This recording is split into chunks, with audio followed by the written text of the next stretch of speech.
அருட்பெருஞ்சோதி அருட்பெருஞ்சோதி தனிப்பெரும் கருணை அருட்பெருஞ்சோதி எல்லா உயிர்களும் இன்புற்று வாழ்க கொல்லா நெறியே குவலயமெல்லாம் ஓங்குக.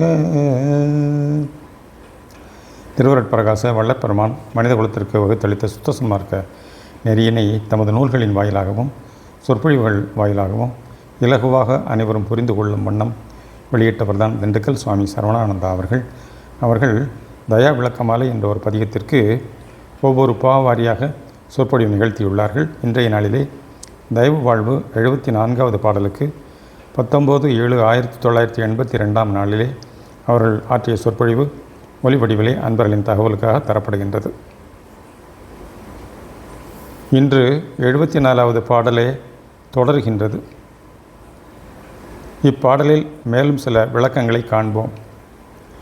தேமொழி மாலையெய்தளவெனினும் சிறியனேன் உள்ளமாந்தடத்தே ஓ மொழியாகும் பஞ்சமி பதுமம் ஒடுங்கியே கிடந்ததுன்னொழியால் பாமொழியாகி வைகறிவாக்காய் பாருற மலர்ந்தது அதனால் தோ மொழி தயவு ஒழுக்கமே சூழத் தொடுத்தனன் மாலை நொந்தோட்கே. இப்பாடல் தே என்ற எழுத்தால் தொடங்கியுள்ளது. தே என்பது இனிமை என்றும் தேன் என்றும் பொருளை தருகிறது. இவற்றை தவிர தெய்வீக உண்மையையே விளக்க வந்த சொல்லாகவும் உள்ளது. ஒருமுறை திருக்குறளில் முதல் பாட்டில் ஒருவருக்கு ஐயம் ஒன்று ஏற்பட்டது. அகர முதல எழுத்தெல்லாமாதி பகவன் முதற்றே உலகு. அகர முதல எழுத்தெல்லாமாதி பகவன் முதற்றே உலகு என்பது குறட்பா. இதில் முதற்றே என்ற சொல்லை முதற்று ப்ளஸ் ஏ என பிரித்து பொருள் காணும்போது ஏகாரம் அசை என்பதற்கு பொருள் ஒன்றுமில்லை என எண்ணி தெளிவு பெறும் பொருட்டு வள்ளல் பெருமானிடம் சென்றனர்.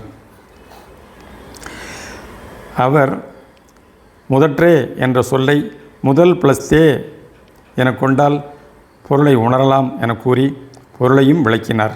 முதல் என்பது எல்லாவற்றுக்கும் முதன்மையானது என்றும் தே என்பது இறைவனையும் குறிக்கும்.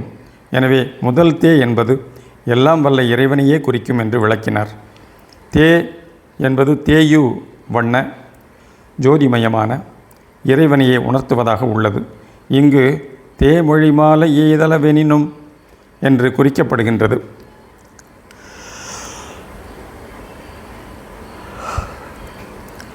இத்தயா விளக்க மாலையானது தெய்வீக உண்மையை காட்ட வந்த இன்சொல் மாலை என குறிக்கவில்லை. ஆயினும் இம்மாலையானது இறை உண்மையை காட்டி கொடுத்து இன்ப வாழ்வை கூட்டி வைப்பதாக உள்ளதை இன்று உணர முடிகின்றது. அந்த இறை உண்மையை உணர்வதற்கும் ஜீவ உணர்வும் மன அறிவும் கூடிய இம்மனித பிறப்பு அவசியமாகின்றது. மற்ற உயிரின ஜீவராசிகளில் புலன் அறிவு மட்டுமே செயல்படுகின்றது. இவ்வுலகம் தோற்றுவிக்கப்பட்டுள்ளதும் இதில் உண்டாக்கப்பட்டுள்ள பல்வேறு வகையான படைப்புகளும் இறை உண்மையை அறிந்துணரும் பொருட்டே படைக்கப்பட்டுள்ளன. நமக்கு தேவையற்ற பயனற்ற ஒன்றாக தோன்றும் ஒரு உயிரினம் அல்லது ஒரு பொருள் ஒரு முக்கியமான காரணம் தொட்டே படைக்கப்பட்டுள்ளன. தேள், கொசு, மூட்டைப்பூச்சி போன்றவைகளும் இன்னும் எத்தனையோ எண்ணற்ற ஜீவராசிகளும் கூட காரணத்தோடு தான் உண்டாக்கப்பட்டுள்ளன. மனிதர்களிலும் நல்லவர்கள், தேள் போன்ற விஷ ஜந்துக்கள் போன்றவர்கள் எல்லோருமே நம்மை பக்குவப்படுத்தும் பொருட்டே இவ்வுலகில் வாழ்கின்றனர். இவ்வுலகம் தோன்றுவதற்கு முன், இவ்வுலகில் உயிரினங்கள் தோன்றுவதற்கு முன் எப்படி இருந்திருக்கும்? வெட்ட வெளியாக அவ்வெளிமுற்றும் நிறைந்த தோற்றறிய ஒளிமயமாக இருந்தது. அந்த ஒளி அணு அணுதோறும் நிரம்பியிருந்தது. அவ்வொளி அணுவைச் சூழ பூத அணுக்கள் சூழ்ந்து சடபூத வடிவங்களும் பின் அவற்றுள் உயிர் சக்தி பெற்ற அவ்வான்ம அணுவில் ஓரறிவு விளக்கம் தோன்றிய போது அவ்வான்ம அணுவைச் சூழ தாவர இனங்களில் முதன்மையான அருகம்புல்லாக தோன்றி வளர்கின்றது. பின் அத்தாவர இனங்களிலேயே செடி கொடி மரம் என எல்லா வகையின பிறப்பும் தோன்றி தோன்றி மறைய அதன்பின் ஈரறிவு விளக்கம் தோன்றிய போது சங்கு சிப்பி புழு பூச்சியின் தேக வடிவங்களும் மூவறிவு விளக்கம் உண்டான போது எறும்பு கரையான் போன்ற தேக வடிவங்களும் நான்கறிவு விளக்கம் தோன்றிய போது பறவையின வடிவங்களும் ஐயறிவு விளக்கம் ஏற்பட்ட போது விலங்கின வடிவங்களும் தோன்றுகின்றன. அருள் நியதிப்படி ஒரு ஆன்மாவுக்கு இத்தனை பிறப்புகளும் முடிந்து ஆறறிவு விளக்கம் உண்டான போது மனித தேகச்சூழல் ஏற்படுகிறது. விலங்கினம் வரையிலும் புலனறிவு வளர்ச்சி இயற்கையில் உள்ள அளவே இருக்கின்றது. மனிதனில்தான் மெய்யறிவு அறிவு வளர்ச்சி பெறுகின்றது. மனித அறிவு மென்மேலும் வளர்ந்து கொண்டேயுள்ளது. இதனாலேயே மனிதன் மேல் நோக்கி வளர்கின்றான். இன்றைய அறிவியல் வளர்ச்சியெல்லாம் மனிதனின் மன அறிவு வளர்ச்சியே ஆகும். இம்மன அறிவே அருளோடு செயல்படும் போதுதான் கடவுள் உண்மையை அறியும் ஞானம் பெறுகிறான்.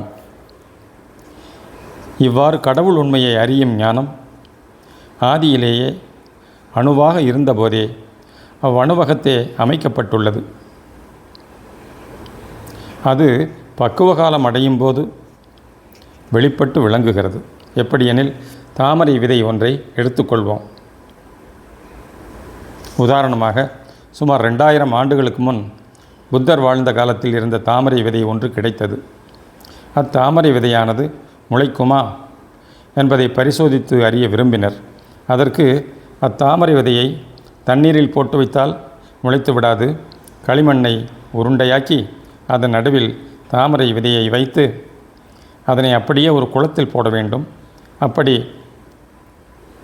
போடப்பட்ட விதை தண்ணீரிலேயே ஊறி அதன் மேல் தோல் உரிந்து பின் முளை கிளம்பி வளரத் தொடங்கும். அதன் மேல் தோல் மிகவும் உறுதியானது. பின்பு முளையாக தோன்றி தண்டு கொடியாக மேல் நோக்கி வளரும். நீர்மட்டம் எதுவரை உள்ளதோ அதுவரையிலும் கொடி வளர்ந்து இலைகள் சூழக்கொண்டு பூக்கும். அதில் தாமரை அரும்பு மட்டும் நீர் மட்டத்திற்கு மேல் தோன்றும். அச்சமயம் அரும்பு பசுமை நிறமாக இருக்கும். தாமரைக்கு முளரி என்பதும் ஒரு பெயர் ஆகும். முளரி என்றால் முள் உடையது என்பதும் ஒரு பொருள் ஆகும். தாமரை அரும்பாக பசுமை நிறமாக இருக்கும்போது பெரிய முள் போன்ற அமைப்பு உடையதாக இருக்கும். மேலும் முளரி என்றால் நெருப்பு ஜோதி என்பதும் ஒரு பொருளாகும். அரும்பு மொட்டாகி நிற்கும் தருணம் கதிரவனின் ஒளி பட்டதும் மலர்ந்து தாமரை மலராக அழகும் மனமும் கொண்டு விளங்குகின்றது. 2000 ஆண்டுகளுக்கு பின் தாமரையாக வளர்வதற்குரிய சத்துப்பொருள் அனைத்தும் ஒரு தாமரை விதைக்குள் அடங்கியுள்ளதை உணர முடிகின்றது. இதைப் போலவே என் உள்ளமாகிய தடாகத்தில் ஓ மொழியாகும் பஞ்சமி பதும்பம் ஒடுங்கியே கிடந்ததுன் ஒளியால் அந்த உள்வளர் ஜோதி மலர் மலர்ந்தது என்று விவரிக்கப்படுகின்றது. ஓம் என்பது அருட்பிரணவமாகும். ஆன்ம அணு ஓங்கார இயல் வண்ணமானது. ஓம் என்ற சொல் அ உ இம் என பிரியும் போது அகர உகர மகரம் என்னும் எழுத்துக்களின் அகரம் முதல் எழுத்தாக அமைந்துள்ளது. எழுத்துக்கள் எல்லாவற்றுக்கும் அடிப்படையானது அகரமே. எனவே அகரம் மூலாங்க பிரணவம் எனப்படும். ஒரு ஆன்ம அணுவைச் சூழ உயிர் உணர்வோடு கூடிய தேகச்சூழல் ஏற்படும் போது அகரம் உடலாகவும் உகரம் உயிர் ஆற்றலாகவும் மகரம் உள் ஒளியாகவும் விளங்குகின்றது. இயற்கையிலேயே ஒரு ஆன்மாவுக்கு சூழ விளங்கும் அறிவு ஒளியே ஒரு மாலையாகவும், உயிராற்றல் ஒரு மாலையாகவும், உடல் ஒரு மாலையாகவும் விளங்குகின்றது. இவ்வான்ம அரும்பு அருட்பெரும் ஜோதியின் தயாபெரும் ஜோதியின் ஒளியால் மலர்ந்து கடவுள் ஆன்ம தாமரை மலராக விளங்குகின்றது. தாமரை என்றாலே ஒளி என்று பொருள். அவ்வான்ம ஒளிர் மலர் பஞ்சமி பதுமம் என விளங்குகின்றது. இன்று நாம் அருட்பெரும் ஜோதி என்பதன் உண்மையை தயவு என்னும் உண்மையாக உணர்ந்து கொள்கிறோம். தயவு என்னும் ஒப்பற்ற ஒரு சொல் கடவுள் உண்மையையும் நமது உண்மையையும் உணர்த்துவதாக உள்ளது. உண்மையிலேயே நாமும் இறைவனும் எப்போதும் பிரிவற்று இரண்டற்ற ஒன்றாகவே உள்ளோம். தாமரையாக, தாம் அறையாக, நாம் அறையாக உள்ள தன்மையை நாம் உணராதவரை இறைவனை வேறாக கருதி இன்னல் அடைகின்றோம். அதற்கு காரணம் மன உணர்வு கீழ்நிலையிலிருந்து செயல்படும்போது புலன் உணர்விலேயே சென்று உண்மையை உணராது இருக்கின்றது. மேல்நிலையில் மன உணர்வு அருள் உணர்வாக மாறி செயல்படும்போது கடவுள் உண்மையை உணரும் தன்மையை பெறுகின்றது. தேகப்பற்று தவிர்த்து ஒருமையுடன் கூடிய சத்விசாரத்தால் நாம் தயவின் உண்மையையும் அதன் சிறப்பையும் உணரலாம். முன் வாழ்ந்த ஞானியர்கள், மகான்கள் எல்லோரும் அவர்களின் பெரும் தவ முயற்சியால் கண்டுணர்ந்த கடவுள் உண்மையை மற்றவர்களும் அறிந்துணர்ந்து அடைவதற்கு தோத்திர பாடல்கள், வேதங்கள், ஆகமங்கள் ஆகியவற்றை உருவாக்கி வைத்தனர். அவற்றையெல்லாம் பாடிக்கொண்டும் படித்து கொண்டும் இருப்பதனால் மட்டுமே நம்மை கடவுள் நிலையில் கொண்டு போய் சேர்த்து விடுவதில்லை. அவையெல்லாம் புறத்தே இருந்து முயற்சி செய்வதற்கு ஓரளவு உதவி செய்கின்றன. இக்கருத்தினையே வள்ளல் பெருமான் தோன்றிய வேதாகமத்தை சாலமென உரைத்தேன், சொற்பொருளும் இலக்கியமும் பொய்யெனக் கண்டறியேல், ஊன்றிய வேதாகமத்தின் உண்மை நினக்காகும், உலகறிவேதாகமத்தை பொய்யெனக் கண்டு உணர்வாய் என்கிறார். நமக்குள் நாமாக விளங்கும் கடவுளான்ம ஒளியே நம் உண்மையான வேதாகமமாக விளங்குகின்றது. அதனை பற்றி கொள்ள வேண்டும். எங்கும் நிறை பரம்பொருள் எல்லாம் வல்ல சத்துப்பொருளே தனது சித்து செயலால் அளவற்ற தோற்றங்களாக மாற்றங்களாக விளங்கி முடிவில் ஆனந்தமயமாய் நிலவுகின்றதாகும். அப்படிப்பட்ட சச்சிதானந்த இறைவனே நம்மில் அருட்ஜோதியாக தயவு ஒளியாக விளங்கி கொண்டுள்ளார். அத்தயவு ஒளியின் அருளாற்றலே நமது உயிர் உணர்வாக உடலாக விரிந்து செயல்படுகின்றது. தயவு என்பதில் தமிழ் மொழியில் மெய்யெழுத்து வரிசையில் 7வது ஆக வருவது ஆகும். தமிழ் மொழியே கடவுள் உண்மையை விளக்க வந்த ஒரு மொழியாகும்.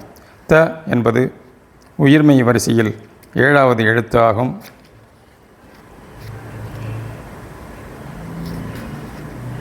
ஏன் இதனை 7வது எழுத்தாக வைத்தனர்? மனிதனின் 6வது அறிவுக்கு அப்பாற்பட்ட 7வது மெய்ஞானமாகிய அறிவை சூட்டுவதாகும். என்ற எழுத்து 1000 என்ற எண்ணையும் குறிக்கும். 1000 இதழ் கமலம் நமது சிறநடுத்தலத்தை விளங்குவதாகும். அந்த பதும பீடத்தை ஒளிர்வது தயவு ஒளியாகும். என்ற எழுத்து 10 என்ற எண்ணை குறிக்கும். இது உடலும் உயிர் உணர்வும் ஒன்றிய ஜீவ ஆன்ம நிலையை குறிக்கும். என்பது வகர மெய்யுடன் கூடிய உகரமாகும். உகரம் 5வது உயிர் எழுத்து. ஐஞ்சக்தி வண்ணமாக திகழும் தன்மையையும் அது எங்கும் பரவி விளங்கும் தன்மையையும் விளக்குவதாக உள்ளது. எனவே தயவு என்பது அகமிருந்து உள் ஒளி, உயிர் உணர்வு, உடல் என விரிந்து அனகமாக செயலோடு விளங்கும் தன்மையை உணர்த்துகின்றது. தயவு நம்மை ஒளிநிலை நின்று விரிந்து வாழ வைப்பதாகும். இந்த தயவே நமது உள்ளத்து உணர்வில் சொல் மலர்களாக மலர்ந்து வெளிப்பட அவற்றால் தொடுக்கப்பட்டதே இத்தயா விளக்க மாலை. இதனை எழுதும் பொழுது இலக்கணம் பற்றியோ சொற்களை பற்றியோ ஆராய்ந்து அமைக்கவில்லை. இயற்கையாக உணர்வில் உணர்த்தப்பட்டவை சொல் வடிவில் பாமாலையாக தொடுக்கப்பட்டது. இப்பொழுது அந்த சொற்களும் பொருளும் மிக பொருத்தமாக அமைந்துள்ளதை அறிந்து உணர முடிகின்றது. இக்கருத்தே பாமொழியாகி வைகரி வாக்காய் பாருற மலர்ந்தது என்னும் வரிகளால் விளக்கப்படுகிறது. இதனை கொண்டு உலக மக்கள் யாவரும் தயவு ஒழுக்கத்தை மேற்கொள்ள வேண்டும் என்பதை, அதனால் தோமொழி தயவு ஒழுக்கமே சூழ தொடுத்தனன் மாலை நொந்தோட்கே என வேண்டப்படுகின்றது. இன்றைய மக்கள் சமுதாயம் புலனிச்சை பெருக்கால் புலன் உணர்வுகள் தரும் இன்பமே பேரின்பம் என கருதி கண்மூடித்தனமாக பிழைத்து போய்கொண்டுள்ளது. இதற்கு காரணம் மக்களுடைய உள்ளத்திலே உண்மை தயவு வெளிப்படாததே ஆகும்.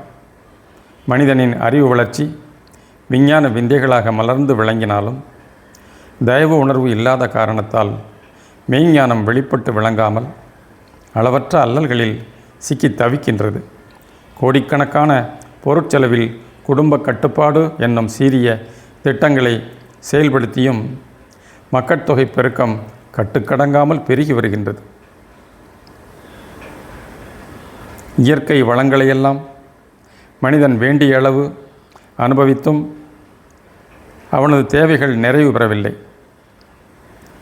பல பேர் செய்யும் வேலைகளை இயந்திரம் ஒன்று சில மணி நேரத்தில் முடிப்பதால் வேலையில்லா திண்டாட்டமும் அதனால் சோம்பேறித்தனமும் வளர்கின்றது.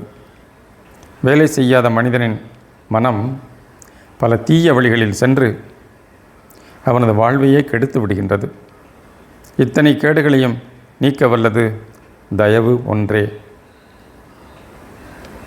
உள்ளத்தே தயவு உணர்வு தோன்றிவிட்டால் அதனால் தயவுடன் கூடிய எண்ணங்கள், சொற்கள், செயல்கள் விளைவு பெற்று அவை நம்மை மேல்நிலைக்கு ஏற்றி வைத்து விடுகின்றது. இதுவரை உலகில் தோன்றிய நெறிகள் எல்லாம் கடவுள் உண்மையை ஏகதேசமாக காட்டி கொடுத்தாலும் அந்நிலை நின்று வாழும் வகையை காட்டவில்லை என்று சுத்த தயவு நெறி ஒன்றே நமக்கு உண்மையை காட்டி கொடுத்து அந்நிலை நின்று வாழவும் வகை செய்வதாக உள்ளதை உணர முடிகின்றது. இந்நிலையை எல்லோரும் பெற்று இன்புற்று வாழவே இத்தயா விளக்க மாலை என்னும் தயவு பாமாலை இறைவனுக்கு தோள்களில் சூட்டி மகிழப்படுகிறது. மன உணர்வு ஜீவ உணர்வுடன் செயல்படும் இடம் இதயமாகும். அதுவே மேல்நிலையில் அருள் உணர்வுடன் செயல்படும் போது புருவனடுவிடத்தில் வெண்தாமரையாக விளங்குகின்றது. அதுவே சிறநடுத்தலத்தில் விளங்கும் கடவுளான்ம ஒளியோடு இரண்டற்ற ஒன்றாக விளங்கும் தருணை பொற்றாமரையாக விளங்கி நமக்கு தயவுமயமான திரிதேக சித்தி நிலையை வழங்குவதாக உள்ளது. ஞான தேகமாகவும், பிரணவ தேகமாகவும், சுத்த தேகமாகவும், மெய்யறிவு, உயிர் உணர்வு, உடல் ஆகிய 3 நிலைகளில் விளங்கி நம்மை நித்திய இன்ப வாழ்வில் நிலவச் செய்வதாகும். தாமரை விதையிலே அடங்கியிருந்த சத்துப்பொருள் பல காலத்திற்கு பின் பல நிலை கடந்து குளத்துள்ளிருந்து முளைத்து நீர்மட்டத்தில் எழிலோடு பூத்து விளங்குவதாம்.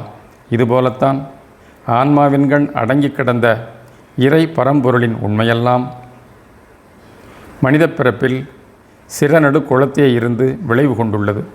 நம் திரிதேகமாகிய தெய்வ அல்லது தயவு தாமரை மலர் இதன் வண்ணமும் மணமும் தேனுமே சத்து சித்து ஆனந்தம் அல்லது சுத்த பிரணவ ஞானமயமாய் விளங்குவனவாகும். விளங்குக தயவு. அருட்பெரும் ஜோதி, அருட்பெரும் ஜோதி, தனிப்பெரும் கருணை, அருட்பெரும் ஜோதி, தயவு.